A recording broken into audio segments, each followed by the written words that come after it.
Notre prochain invité, c'est M. Max Vidal, qui est propriétaire de la pourvoirie d'Aquam, à Daquam. M. Vidal, bon matin. Bon matin.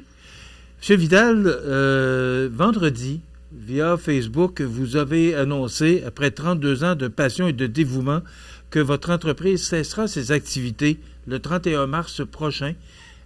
Cette fermeture a été rendue en raison de la fermeture, entre autres, de la fermeture là, des sentiers de motoneige par certains propriétaires de boisés privés. On sait qu'il y a un conflit actuellement entre le syndicat des producteurs de bois de la Côte-du-Sud et l'Association des propriétaires de boisés privés des Appalaches. Monsieur Vidal, c'est une grosse décision que vous avez prise là? Effectivement, c'est une grosse décision, mais en 11 mois, c'est la deuxième fois qu'on se fait prendre en otage par certains producteurs forestiers. Notre chiffre d'affaires, déjà l'année passée, il a planté à cause de ça, à cause que, dans le fond, ils nous ont bloqués. Là, 11 mois plus tard, ils recommencent de nouveau. C'est inadmissible. Moi, ça fait 32 ans que j'ai commencé à construire la pourvoirie d'Aquam. Et puis j'en arrivais à un stade où je pensais à la relève, je pensais à c'était quoi la continuité. Desjardins, mais à un moment donné, ça devient compliqué, ça devient difficile de voir un avenir quand on se fait bloquer à chaque fois qu'il y a un petit truc qui va pas pour quelques-uns. Là, on peut pas être pris en otage à chaque fois. Là. Ça c'est inadmissible. Donc, c'est sûr que le 31 mars, va y avoir des choses qui vont se passer. J'ai pas encore tous les détails de qu'est-ce qui va arriver, tout ça. Mais une chose est sûre, c'est que le volet hébergement, le volet camping, puis le volet restaurant auberge, c'est sûr qu'il va y avoir des changements. Ça, faut que je libère un peu de temps, comme on dit. Faut que je prenne du temps un peu pour moi. Mais je vais garder quand même, ce qui risque d'arriver, c'est que je garde tout le volet aventure, traîneau à chien, cheval, motoneige, quad, safari photo. Mais c'est vraiment au niveau de l'hébergement que je vais essayer de peut-être vendre l'entreprise. Donc, c'est ça la grosse décision. Mais au moins, la décision est prise, c'est déjà quelque chose de bien. Mais c'est sûr que c'est pas de gaieté de cœur. Est-ce que cette décision, M. Vidal, est irréversible? Parce que je dois rappeler M. Nadeau, là, et je le dis au conditionnel, il y aurait une conférence de presse prévue demain après-midi par l'Association des boisés privés, mais je le dis sous toute réserve, là, parce que je dois rappeler M. Nadeau pour avoir plus d'informations. Est-ce que cette décision-là est irréversible? Ben, il n'y a rien de coulé dans le béton, comme je dis, là, c'est juste que, tu sais, c'est des accumulations qui se font, puis à un moment donné, tu te dis, bon, on peut plus continuer dans ce contexte-là, donc il n'y a rien d'irréversible, mais c'est sûr qu'il y a quand même un processus que j'ai déjà enclenché. Faut que je trouve une façon pérenne de faire perdurer l'entreprise, tout en me libérant du temps pour moi-même, profiter un peu de la vie, ce que j'ai pas beaucoup fait avant. Dans le fond, j'étais tout le temps avec les clients, ça m'a toujours fait plaisir, ça a toujours été une passion. Mais là, je pense à vouloir lever un petit peu le pied. Ça veut pas dire que j'aurai plus de clients, ça veut pas dire qu'il y aura pas encore d'autres choses, mais c'est sûr que s'ils nous annoncent que demain matin, va y avoir un déblocage, ben c'est sûr que ça va être un gros soulagement pour moi, pour mes 25 employés, pour ma conjointe, pour tout le monde. Là, dans le fond, c'est un gros stress que nous vivons. Là, j'ai 25 employés, puis je peux vous dire que quand t'as plus d'ouvrage, quand tu viens plus de motoneigiste l'hiver, alors que c'est ta grosse saison, pour nous l'hiver c'est 60% de notre chiffre d'affaires. Ça dure 4 mois dans le meilleur des cas. Donc, faut qu'on puisse travailler. Là, si on nous coupe, si on nous empêche de travailler, là, c'est une vraie catastrophe. M. Vidal, dans votre déclaration là, sur Facebook de vendredi, et je cite, là, vous dites « Nous déplorons l'attitude des présidents des deux organismes et demandons leur démission ». Est-ce que c'est encore ça ce matin? Ben, je vais être franc, un syndicat, c'est supposé protéger des travailleurs. Okay? À partir du moment où le syndicat ne représente plus la majorité des propriétaires forestiers, je trouve que le président n'a pas fait son travail. Dans le fond, le président, c'est lui qui doit être le leader, qui doit éclairer, qui doit... Tu sais, dans le fond, il n'a pas fait son travail. Le président du syndicat n'a pas fait son travail quand à guider son conseil d'administration vers quelque chose de sain. La majorité de ses membres sont contre ce qu'ils veulent mettre en place. Donc, en bout de ligne, ils ont plus la représentation.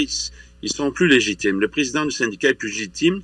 Le président du syndicat des producteurs forestiers, c'est sûr que si demain matin, ils annoncent la libération des sentiers de motoneige, ben c'est sûr que ça va être un peu plus satisfaisant de notre côté, mais je trouve que nous avoir pris en otage, c'était quand même pas la bonne solution. Là. Donc, c'est sûr, du côté du syndicat, là, quand tu représentes plus tes membres, tu fais des choses un peu douteuses pour réussir à faire passer ce que tu voulais faire. Ça marche plus, là. C'est sûr que ça va leur coûter cher. Monsieur Vidal, bon, vous avez pris la décision de cesser vos activités, du moins en partie, c'est ce que j'ai compris, là. Est-ce que vous êtes inquiet parce qu'on apprenait aussi que le restaurant reste au rang du club de golf Saint-Pamphile là, qui devrait aussi cesser ses activités? Êtes-vous inquiet de ce qui se passe actuellement au sud de notre région? Est-ce que vous pensez, vous vous sentez supporté au niveau de l'industrie touristique là, au sud de Montmagny, mais au sud de l'Îlet aussi? Mais le tourisme dans le sud de l'Îlet puis le sud de Montmagny, c'est quand même à la fois on est des petits joueurs, on est des petits maillons de l'économie, mais à la fois pour la population qu'on a, on est quand même des gros joueurs. Donc c'est le député fédéral, il a fait ce qu'il pouvait. Le député provincial, il se débat comme il peut pour essayer de faire avancer le dossier. Donc, je pense que tous les partis sont impliqués. Il manque juste un petit peu de bonne volonté de la part des producteurs forestiers pour qu'enfin ça puisse débloquer. Puis, de toute façon, les gens du syndicat, ça leur coûtait très cher de ne pas avoir respecté leurs membres.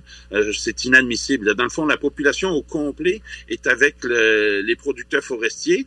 Là où ils sont pas d'accord avec eux, c'est sur la prise d'otages.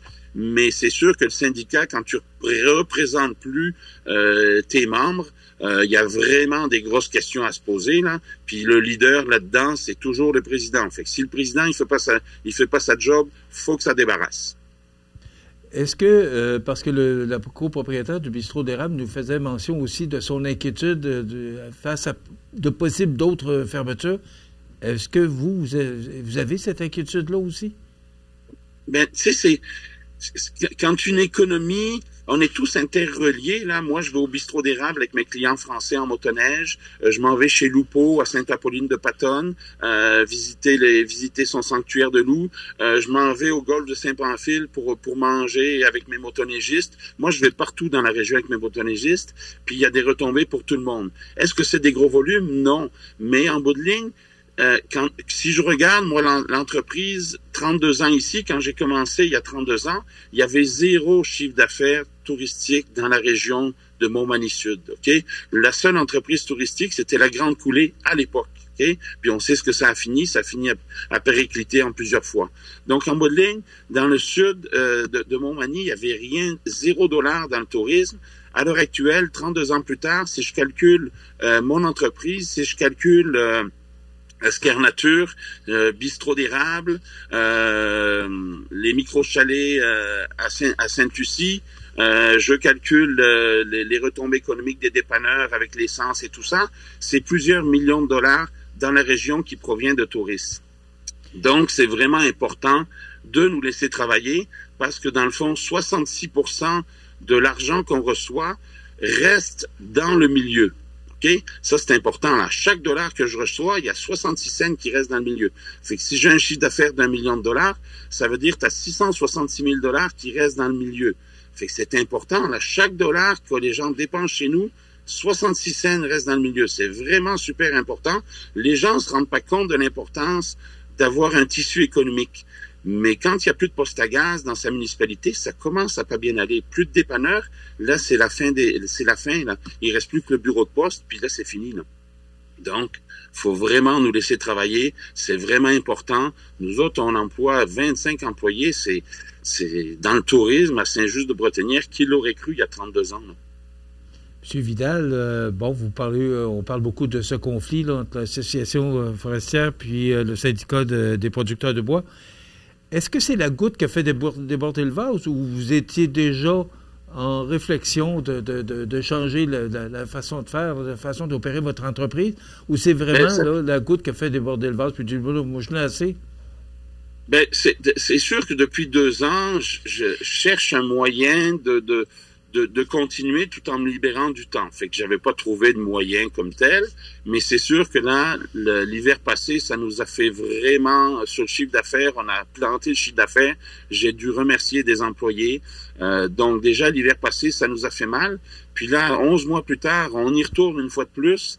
Là, c'est la goutte vraiment qui a fait déborder le vase. Là, ça enclenche un processus et ça accélère un processus qui aurait pu peut-être prendre 1 an de plus. Mais en bout de ligne, c'est sûr qu'il va y avoir des changements. Je peux pas encore dire à 100% qu'est-ce que ça va être comme changement, parce que dans le fond, on est quand même en opération ici.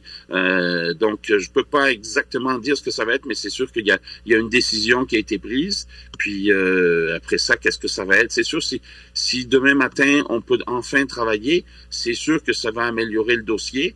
Ça va me laisser plus de temps peut-être pour mieux réfléchir à trouver une meilleure solution encore. Mais pour l'instant, c'est ça. J'en arrive à une écœurite aiguë, comme on dit.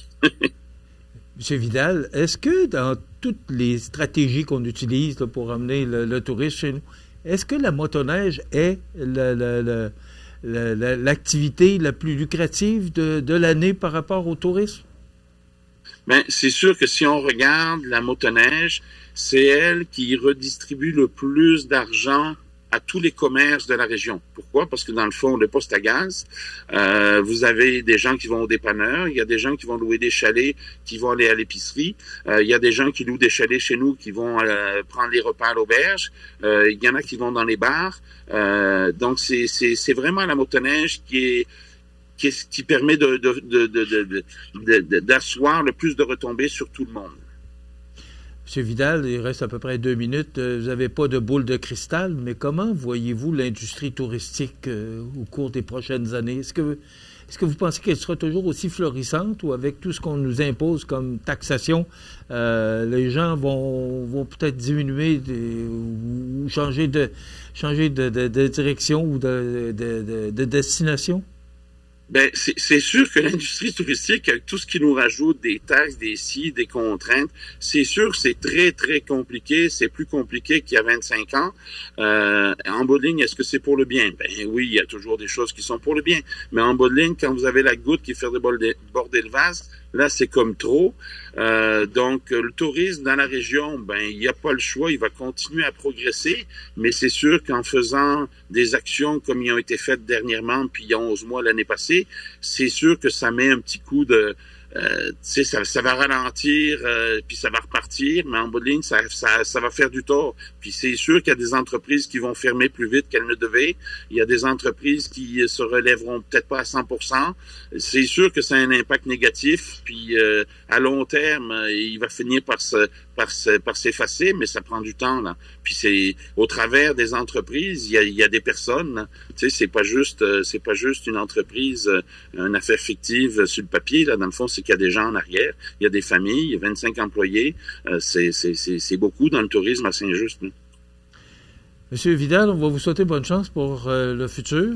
Puis tenez-nous au courant des développements. S'il y en a, ben, faites-nous en part, ça nous fera plaisir de vous recevoir. Ben, j'espère que l'annonce de demain sera positive et qu'on puisse enfin travailler puis offrir à nos clients de partout dans le monde des super services. Ce que je comprends, c'est que s'il y avait, je le dis au conditionnel parce que je n'ai pas de confirmation, s'il y avait conférence de presse demain pour certains changements, ça pourrait changer votre décision.